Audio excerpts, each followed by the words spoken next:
جب کوئی قوم اپنے ایمان کی حرارت، عزم کی پختگی، وحدت کی ناقابل تسخیر قوت اور اجتماعی غیرت کے چراغ روشن کر لیتی ہے تو طاقت، غرور اور جبر کے بلند ترین ایوان بھی اس کے عزم سمیم کے سامنے ریت کے ذروں کی مانند بکھر جاتے ہیں۔ سن 2026 پاکستان کے لیے محض ایک نئے سال کی آمد نہیں بلکہ قومی ذمہ داریوں، اجتماعی شعور اور تاریخی امکانات کے ایک نئے بامقصد باب کا باضابطہ آغاز ہے۔ مسلم دنیا بالخصوص اب پاکستان کو محض ایک جغرافیائی ریاست کے طور پر نہیں دیکھ رہی بلکہ اسے بصیرت، اصول پسندی، فکری استقامت اور اخلاقی جرأت سے آراستہ ایسی باوقار قوت کے طور پر تسلیم کیا جا رہا ہے۔ سن 2026 پاکستان کے لیے محض تقویم کی تبدیلی نہیں بلکہ ایک نئے عہد کے آغاز اور روشن مستقبل کی بشارت بن کر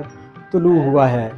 معرکہ حق میں افواج پاکستان کے بے مثال عزم، بلند حوصلوں اور اعلیٰ پیشہ ورانہ مہارت نے نہ صرف قومی سلامتی کو ناقابل تسخیر بنایا بلکہ عالمی سطح پر بھی پاکستان کے دفاعی تشخص کو وقار، اعتماد اور سنجیدہ اعتراف کی نئی بلندیوں تک پہنچا دیا ہے۔ سال 2026 کی آمد کے ساتھ ہی پاکستان کے لیے روشن امکانات کے بے شمار دروازے کھلتے دکھائی دے رہے ہیں۔ معاشی افق پر نگاہ ڈالی جائے تو عالمی سطح پر پاکستان کے دفاعی ساز و سامان بالخصوص مقامی طور پر تیار کردہ JF-17 تھنڈر کی بڑھتی ہوئی پذیرائی نے نہ صرف قومی صلاحیتوں کا اعتراف ہے بلکہ سرمایہ کاری، تجارت اور مالی استحکام کے نئے اور وسیع راستے بھی